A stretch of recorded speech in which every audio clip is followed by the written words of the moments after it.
Okay, as you said, today I'm going to be talking about the low fragmentation heap on Windows 7, specifically for 32-bit. Before we start, I always like to start with why are we doing this, right? A lot of things have changed since Windows XP. There's new data structures. Things are more complex. In my opinion, memory management is even more complex. And with these complexities, you need to know more to get reliable exploitation. Stack overflows, while they do happen, are basically dead, right? Your simple 4-byte overwrites, when you were doing coalescing or unlinking, are basically dead. And there really hasn't been any documentation on how the low fragmentation heap works. So I decided to waste 9 months of my life and reverse engineer NTDLL and give the findings to everyone else. Okay, what we're going to talk about today first. Unfortunately, there's some boring stuff. We're going to talk about the data structures. There's a lot of new data structures. The way they work has changed a lot. Then we'll go into architecture. Free lists are still present, but they're not used how they were in the Windows XP Server 2003 days. They changed a lot since then. Then we'll finally go into core algorithms. We'll figure out, how allocations and how frees are made. I'm only going to briefly go over the back end due to time constraints. But if you want any more information, I have listed my paper that was posted at Black Hat on the same subject, and a different set of slides as well that actually includes more information. So if you are interested, you can go over that and probably get some more stuff from it. After we get up all the prerequisites, the algorithms and the data structures, we'll talk about tactics and heap determinism. That is getting the heap in a state which you want it before you run your exploit. I personally think is probably the most important thing to learn now, as opposed to even exploitation techniques. That being said, I've left exploitation techniques for last. I'm going to talk about a technique I named Ben Hawks number 1, because Ben Hawks is a complete badass, and we'll see what he did. And then during my research, I found my own new technique for exploiting heap overflows on Windows 7. I like to get my terms set because so many people use so many different terms. So when I say block, 1 block equals 8 bytes. When I say chunk, that chunk can be measured in blocks or bytes, but it is a contiguous piece of data. There's a data structure called the heap list lookup. I will also refer to that as the blocks index. This blocks index will have 2. The first blocks index, which manages chunks below 1024 bytes, and the second blocks index, which manages chunks below 16K. Finally, I don't use the term heap bucket for memory that is actually acquired and used by the manager, because in the Microsoft debugging symbols, they actually use this for a 4-byte data structure solely for keeping track of size and indices. I'll use the term heap bin or user blocks for the actual data that's used in the heap. On we go. Core data structures.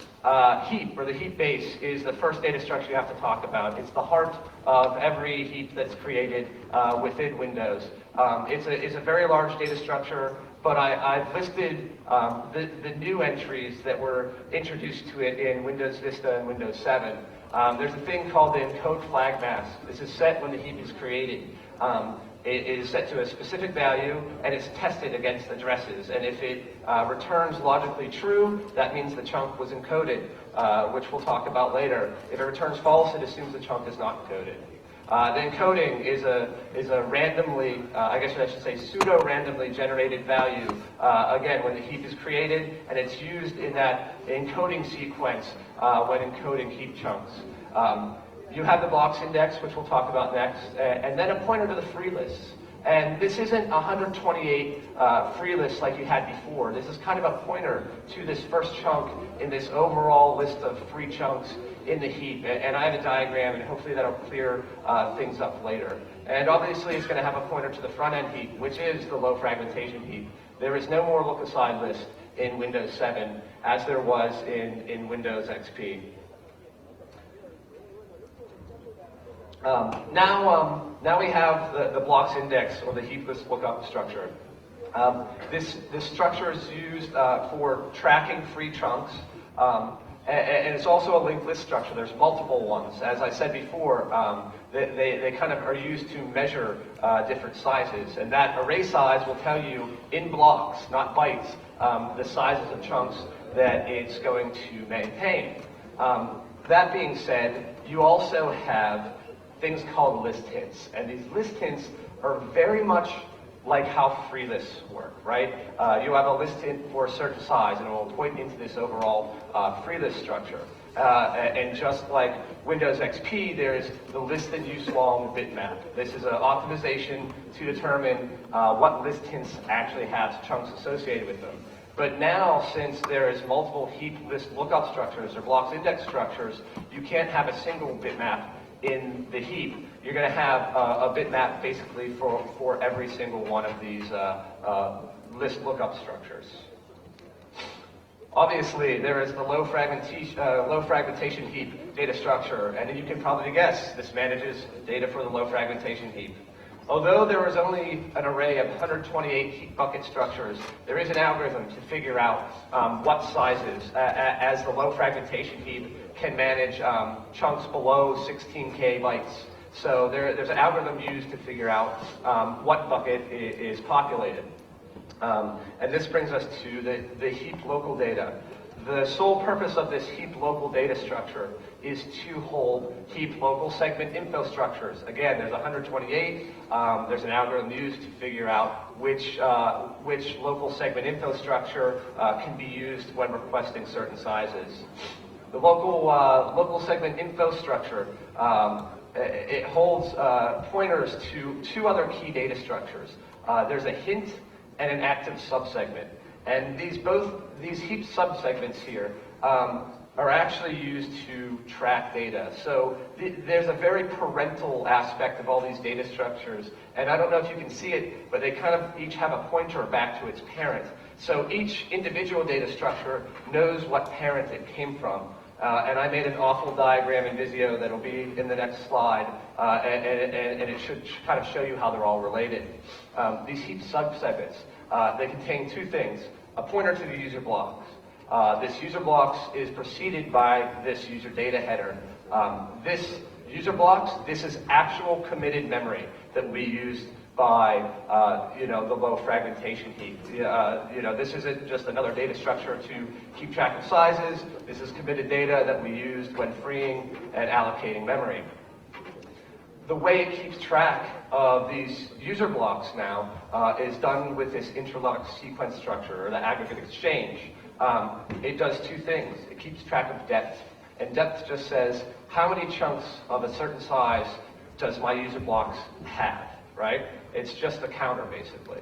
The next one is the free entry offset. The free entry offset tells you, within this overall big chunk of memory, where's the next free chunk that's available for the allocator to grab? Or, when you're freeing, where do I, what index do I update? Each chunk in the heap, lastly, will contain this chunk header. And if you know anything about the heap, every chunk has an 8-byte chunk header. The thing that changed in Vista and Windows 7 is they started encoding the size and the flags and the checksum. Things like the bitmap flipping attack, which I'll talk about in a bit, was kind of nulled out by this encoding because you couldn't predictably overwrite sizes anymore. That being said, they only encode the first 4 bytes of this 8-byte data structure, so there still are things you can do.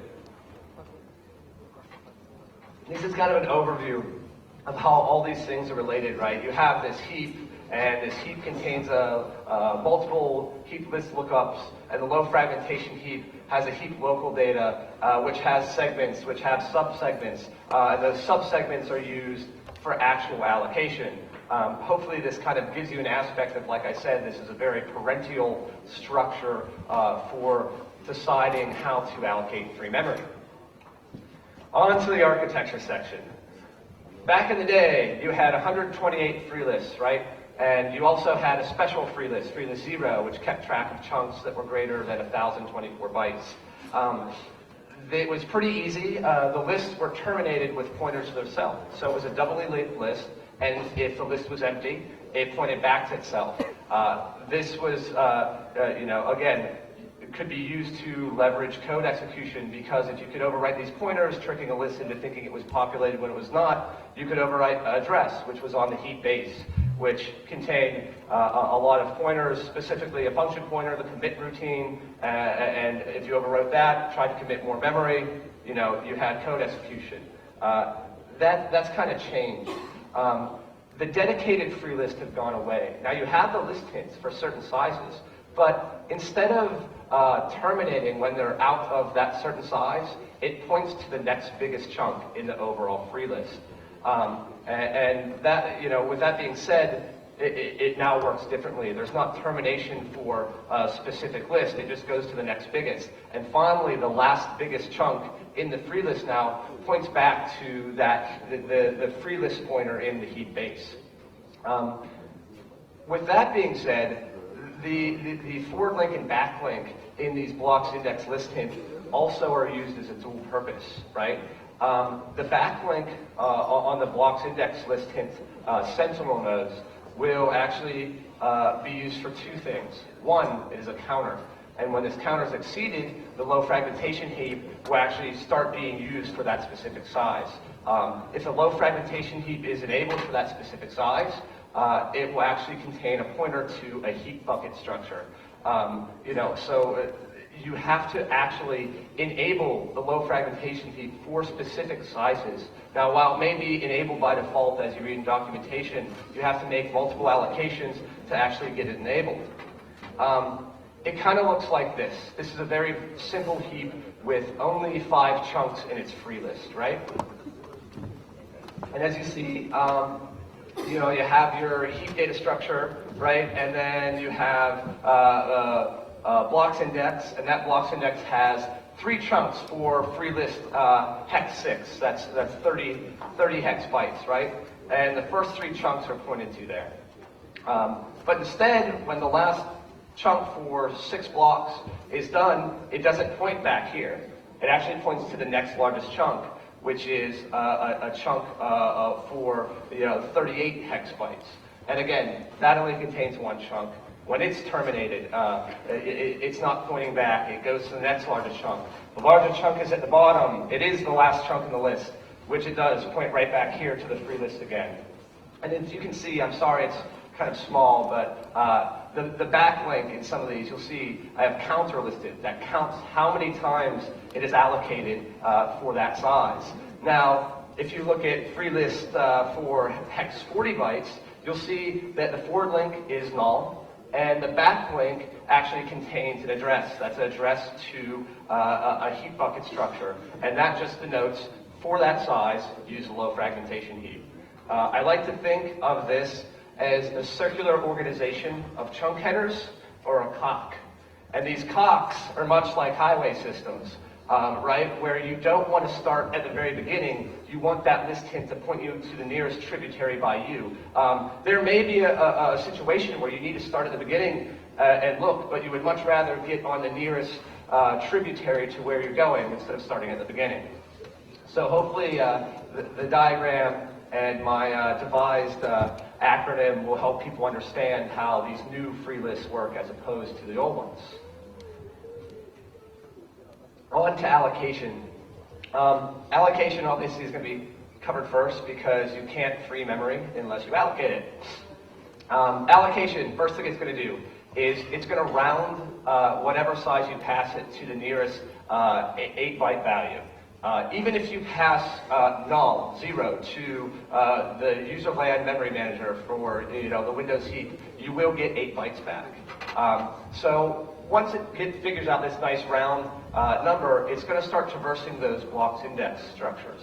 And like I said, they're linked lists, so it will say, hey, can this cover the size I'm trying to allocate? If it can't, it'll try the next one. If the next one is null, as in the linked list is empty, it'll say, use this special value, and it says block size equals blocks index array size minus 1. That's very similar to how FreeList 0 worked on Windows XP. It keeps track of all chunks greater than a certain size, greater than the array size that this block's index can hold. Now that it's found a block's index, it's going to get that free list or list hint. And by the way, I will use the term free list and list hint interchangeably throughout, this presentation and also the corresponding paper I have. You have this free list. If that free list's backlink contains a heap bucket, that means we can use a low fragmentation heap. If a low fragmentation heap fails to allocate memory for some reason, right, you're going to use the back-end allocator. When all else fails, the back-end allocator will be used to gather memory. Just keep that in mind, because there's certain nice situations in which you can cause the front-end manager, the low fragmentation heap, to fail, and you know that the back-end manager will be used. And unfortunately, I didn't have time to fully cover the back-end manager. Again, you can read the paper or check out the previous slide deck I had, but we'll just say that it does a few things. First, it takes that free list and checks the backlink, and it'll increment the counter. So every time you allocate for a certain size, it's going to try to increment this counter. Once this counter threshold limit is exceeded, it'll say, okay, now start using the low fragmentation heap for this size. Basically, they don't want to turn the low fragmentation heap on for a size that's only going to get allocated once in a blue moon. They want to make sure that there's going to be frequent allocation. That's how it was designed to be used. Finally, it's going to, after it's done updating those heuristics, it's going to look through those blocks index, try to find a chunk. If it can't find one of the exact size, it'll look for a bigger one. If it finds a bigger one, it will split it up, give what you wanted back to you, put the other back in the free list on the heap. If it can't find a sufficiently sized chunk, it will try to extend the heap. That is, it will try to commit more memory that can be used by these free lists. If that fails, you're shit out of luck and you're not getting memory, and your program's probably going to crash. Now we can move on to the good stuff, the low fragmentation heap, or the front-end manager. Like I said before, you have a heap bucket address that is used to denote low fragmentation heap usage. With that, there's actually an equation to get the address of the low fragmentation heap based on the address of this heap bucket. It's not passed. So Ben Honks actually in his 2008 RuxCon Black Hat material suggested that if you could mess with this value, you could actually get it pointed to some fictitious low fragmentation heap, and from there do some overriding. But we'll ignore that for the time being and just say this is going to be your typical allocation. You pass it a size, which is denoted by a heap bucket. They keep track of what sizes they're responsible for. From there, you see you can get the heap local data. Then you get the local segment info. From there, it will get a subsegment. And that subsegment will be checked. The first thing it's going to do is it's going to get that aggregate exchange, right? And it's going to check the depth. Do I have any chunks left for this size that you're asking? It'll also check, do I actually have any memory? Have I ever had any memory for this size? If that's the case, it will actually get the chunk, and the way it figures out where the next free chunk is going to be, as is the first 2 bytes after that 8-byte header actually stores an integer value. And that integer value says, here's the offset to the next free chunk. And as a lot of you are probably thinking, hey, that's user writable data. And that's the premise of kind of my attack, that you have this unencoded 2-byte value that can be used and probably abused in the near future. But if all goes well, you get this chunk, it decrements the depth, right, because you've taken a chunk away, and it updates that free entry offset to the 2-byte value, which should point to the next available chunk in this block.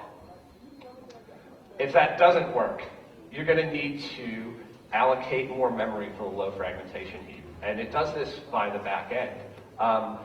The size that it requests is not arbitrary.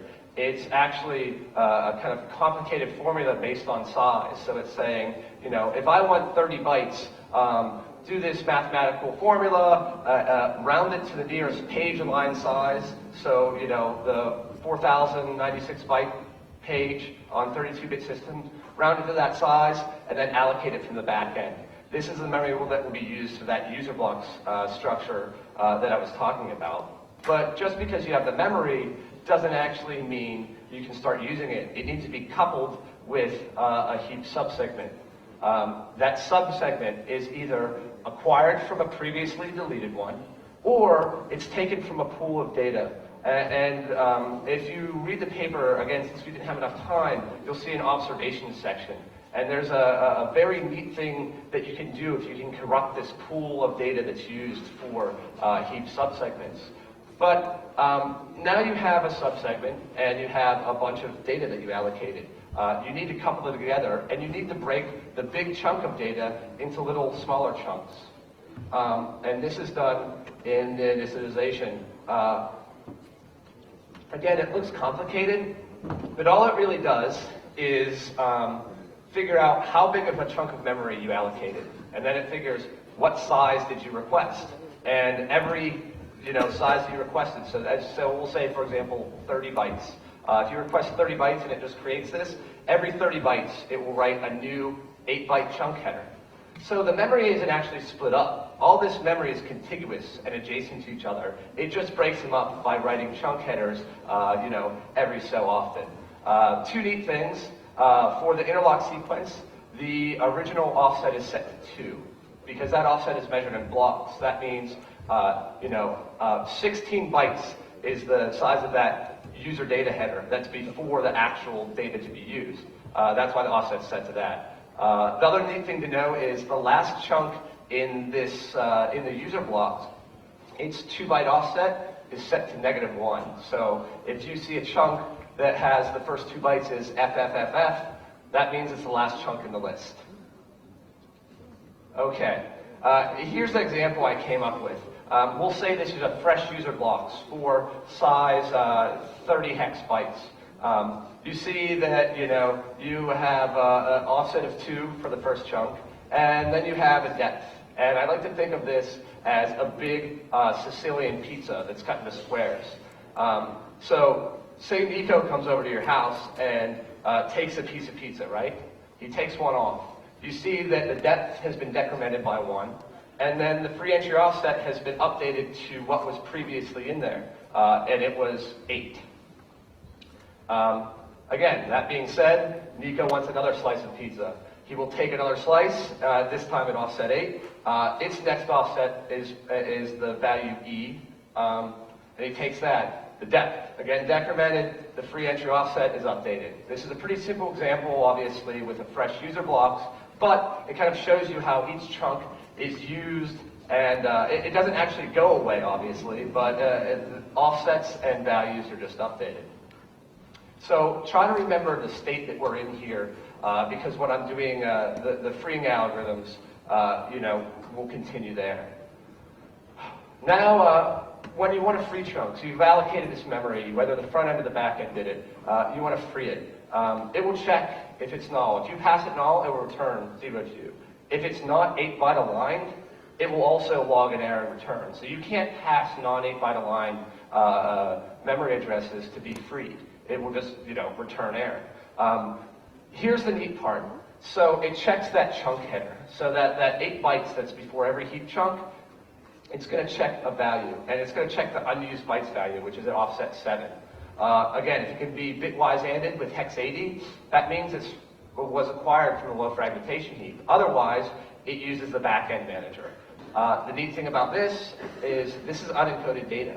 So you could overwrite a chunk header that was allocated from a low fragmentation heap, change that unused bytes section, and the backend manager would actually attempt to free this chunk. I have yet to go farther into that, but obviously it wouldn't probably end up good and might lead to a situation that could lead to an exploitative scenario.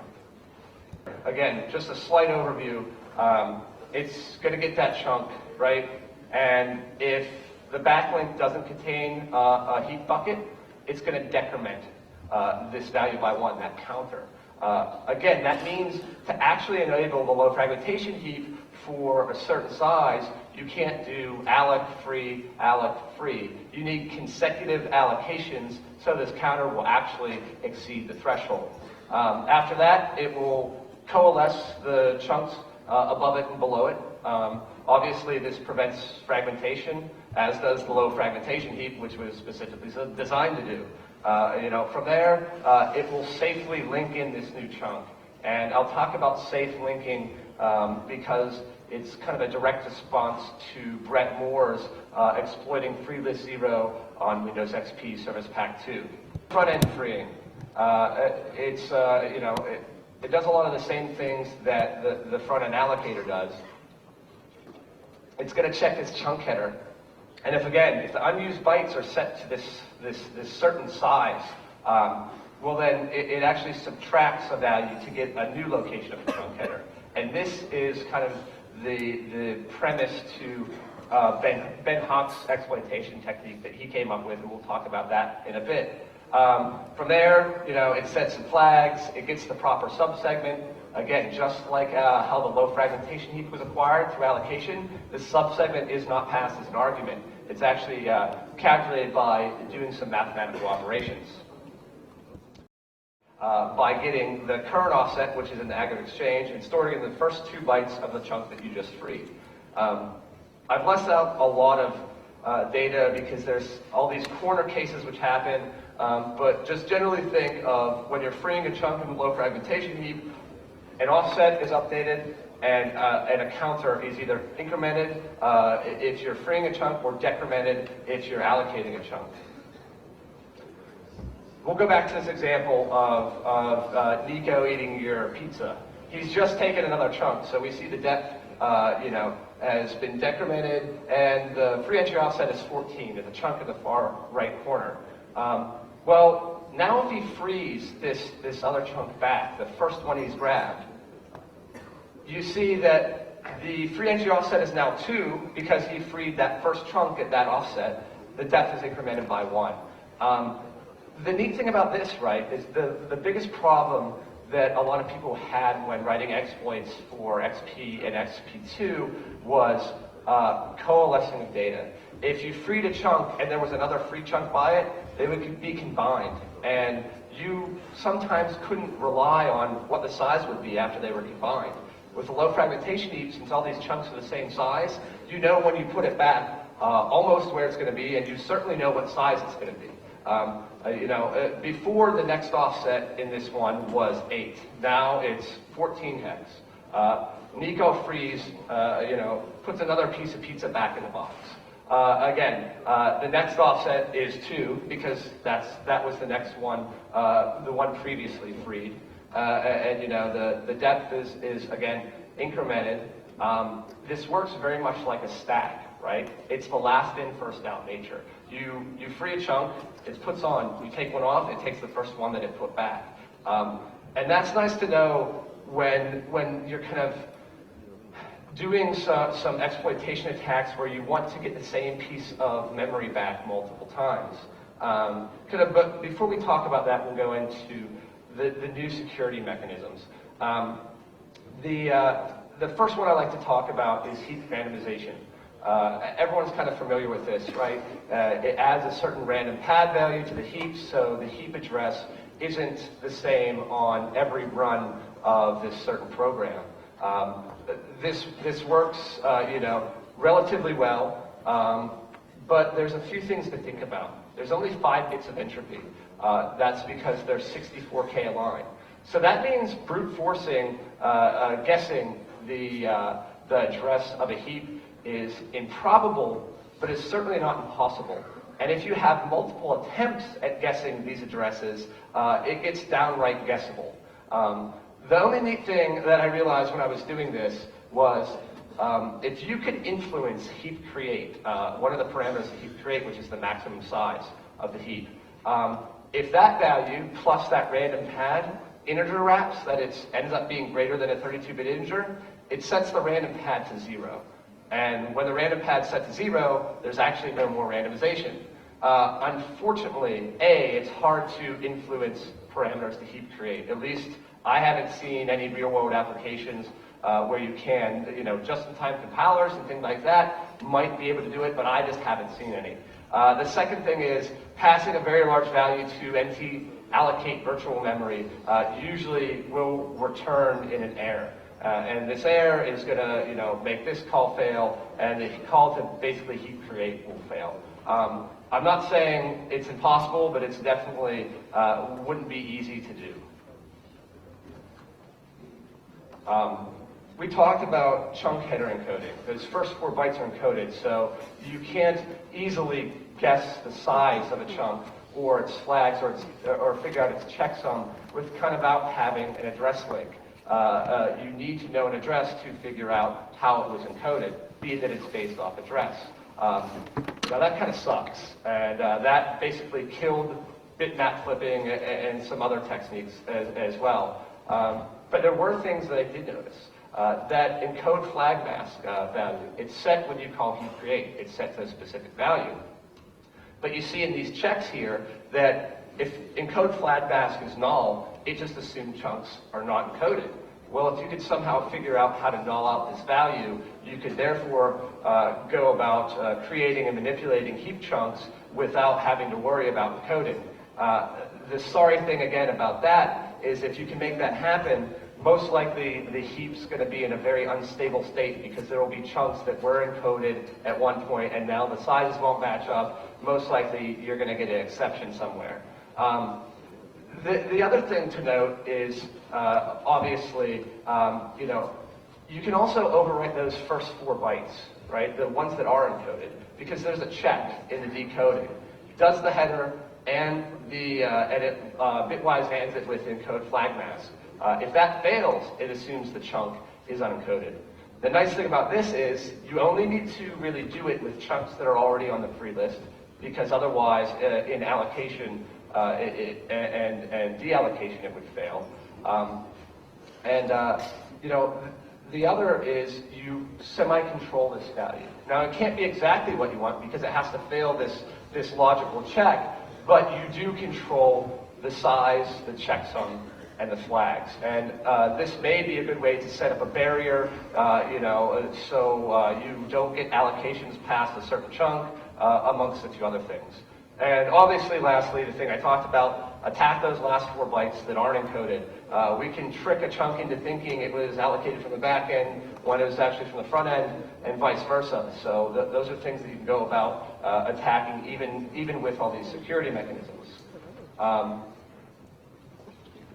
Bitmap flipping is dead, unfortunately. Where's Nico? I'm sorry. I'm sorry that bitmap flipping is dead because, you had good stuff last year and a bunch of people did some good techniques. We used this for our exploit that we used in Black Hat 2009. It was pretty chill. Unfortunately, before it was an XOR operation. Basically, they assumed you just do the opposite and flip the bit. They don't do that now. In allocation, it uses a bitwise AMP. The reason it does this is if you're making an allocation from somewhere, there's no way that can become, that the list can become populated when you're taking away from it. And they use bitwise OR for freeing. You can't take a chunk out of a list and it become populated. So while this does suck and it kills that exploitation technique, it's not as important because this information isn't on the heap base anymore. It's in this block index structures, and they just don't really hold as much integral, information as the heap base did. Safe linking is the last security mechanism I want to talk about. Before, what you could do with Brett Moore's attack, if you could overwrite the backlink of a chunk on a free list and get something inserted before it, that address would then point to the chunk that you just freed. The thing they do here is they make sure, does the insertions point backlink point to its forward link? And if it does not, it assumes that chunk's corrupted and it reports an error. But if it reports this error and doesn't terminate the process, you'll still see that the list hint is updated with this chunk. And the reason this is bad is in the linking process, it overwrites the forward link and backlink for the chunk that you just freed. If it isn't actually linked in, you fully control the forward link and backlink. So you control 2 D words in this chunk if you can get this to fail, and it will be inserted into the free list. While getting that out, you'll have to deal with safe unlinking that was introduced in XP2 is still going to be a problem. You can get a false entry in the free list, and obviously, if you're doing heap exploitation, you know that's at least a very good starting point to where you want to go. Now on to the tactics. This is the part I think I like the most. The first thing I asked myself, even when I started doing this, was how do I enable the low fragmentation heap? The easiest way to do it is make 18 consecutive allocations for the same size. I can guarantee you after you do that, every subsequent allocation after that will be made from the low fragmentation heap. It's pretty easy. You just increment that counter until it turns on the low fragmentation heap for that size.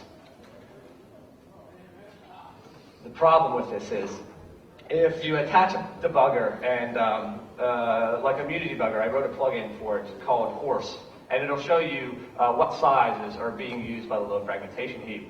Attach it to IE. The low fragmentation heap is basically enabled for almost every size, so turning it on isn't a problem, but having it in a state that you know about kind of is. And this leads us to the fragmentation portion of this. All of the exploitation techniques I talk about have a prerequisite of having chunks adjacent to each other, right next to each other, and in a state that you want them, whether free or allocated. You see at the top, you know, here you have free, busy, free, busy, free. That's not really what you want for this technique. And I was talking to Alex Sodorov about, you know, the techniques he was using, and basically we both came to the same conclusion. Make a large amount of allocations for the same size. The reason this works is because if you exhaust all the chunks for certain blocks, for certain user blocks, it will just create a new one. And that new one will be fresh. So if you know how the allocator works for a certain application, and you can make allocations for a certain size, you can massage the heap into a state that's going to be advantageous for you when attempting your exploitation. Well, now that you have blocks adjacent to each other, what exactly do you do with them? Obviously, since this is contiguous data, unlike the free list that could not be directly next to each other, you know, a size, two items of the same size could be in two different pages of memory, really. I mean, technically that's, you know, it could work that way. With a low fragmentation heap, everything is right next to each other. So if you get an overflow, you can overflow right into the next portion of data. C++ objects, there's going to be a V table there.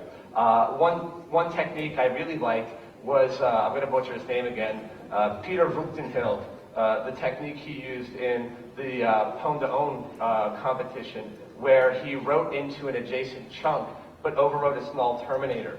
So now the string was much larger than the program anticipated because he overwrote the null terminator. And I kind of have an example of, you know, how that would work. The other nice thing to know about adjacent chunks is if you allocate free and then allocate without anything else doing that sequence for that size, you'll get the same piece of memory back. So if I make an allocation and then I free it and then I allocate it again, that same memory address is going to be given back to me on both allocations. The low fragmentation heap doesn't coalesce data. All it does is update depth and offset.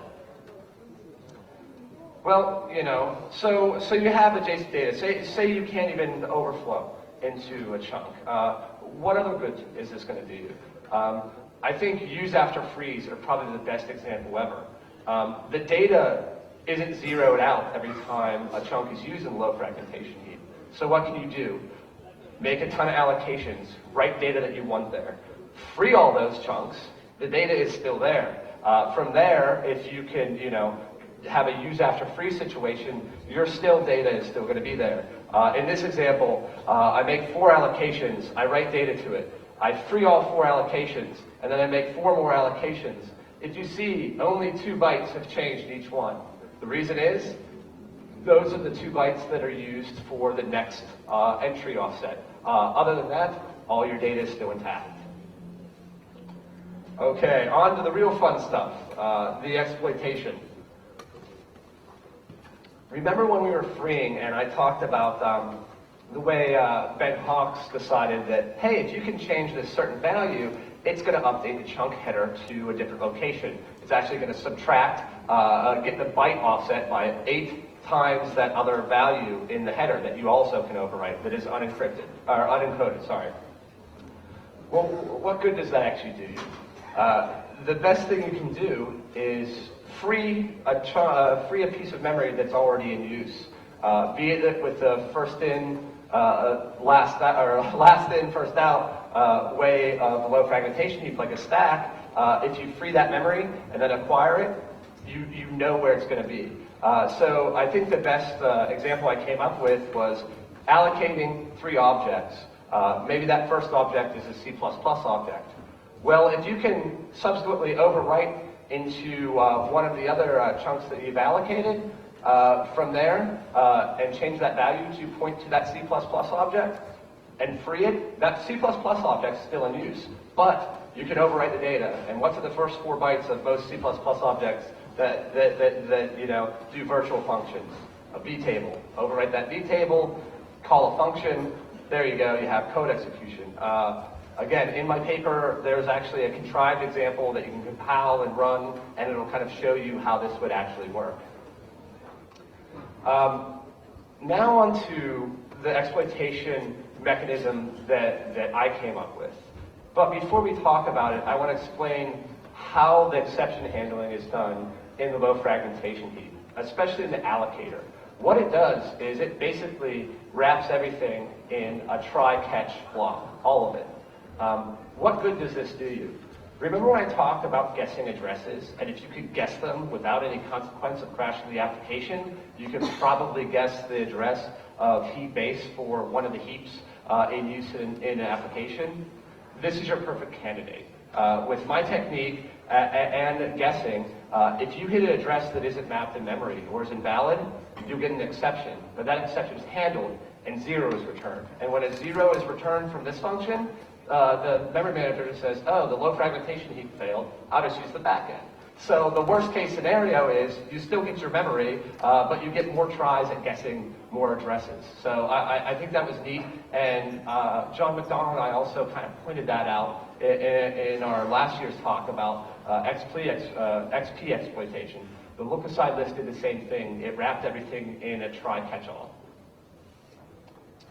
Okay, so we know the first 2 bytes of every chunk in the low fragmentation heap has the offset to the next free chunk. So what do? You're going to need to have chunks adjacent to each other, and you're going to have need at least a 9-byte, if not a 10-byte overflow. So we see here you have a fresh user block. The next offset on the first chunk is 8. From there, the next offset is E, from there, and so on. Well, what if you make an allocation and say we overwrite the next offset to be 1501 instead of E that it should have been? Well, now the aggregate exchange still hasn't been updated.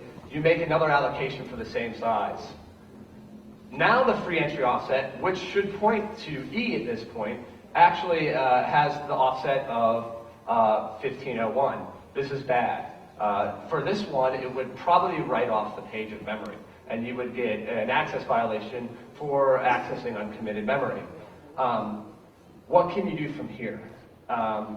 What I came up with was, how about you pick a different size, not one that you've overflowed, and create a bunch of objects there, whether through the DOM, whether through some service, depending on how the application works. So then you're going to have potentially, and most likely, another heap subsegment located in an adjacent page of memory. The nice thing with this technique, though, is it doesn't require the adjacent page. Now if we make an allocation for size 30 again, while we should be getting this chunk here, it's actually going to point to somewhere down here in adjacent page of memory. And from there, you make that allocation, and then you have a write-end situation. The real neat thing, I think, about this is the page doesn't have to be adjacent to where you're at. If you can control those 2 bytes, you have 2 bytes multiplied by 8 of range that you can choose from. That means you can actually skip over portions of uncommitted memory into new sections whether it be another heap that was created, whether it be some writable section of an executable that's in memory. You have FFFF times 8 of range to choose from. And from there, all you have to do is make an allocation and write out. And I think eventually I will get a vulnerability and I will write an exploit to show that this will work in the real world, and also that jumping pages or jumping through memory is going to be even more important, because with all these security checks, you don't want to munge as much data as possible. You want to leave everything as pristine as you can. And that's about it. Unfortunately, I had to go really fast, and I apologize for talking so quickly and kind of skipping over the details. But I think we can all say the data structures have changed, right?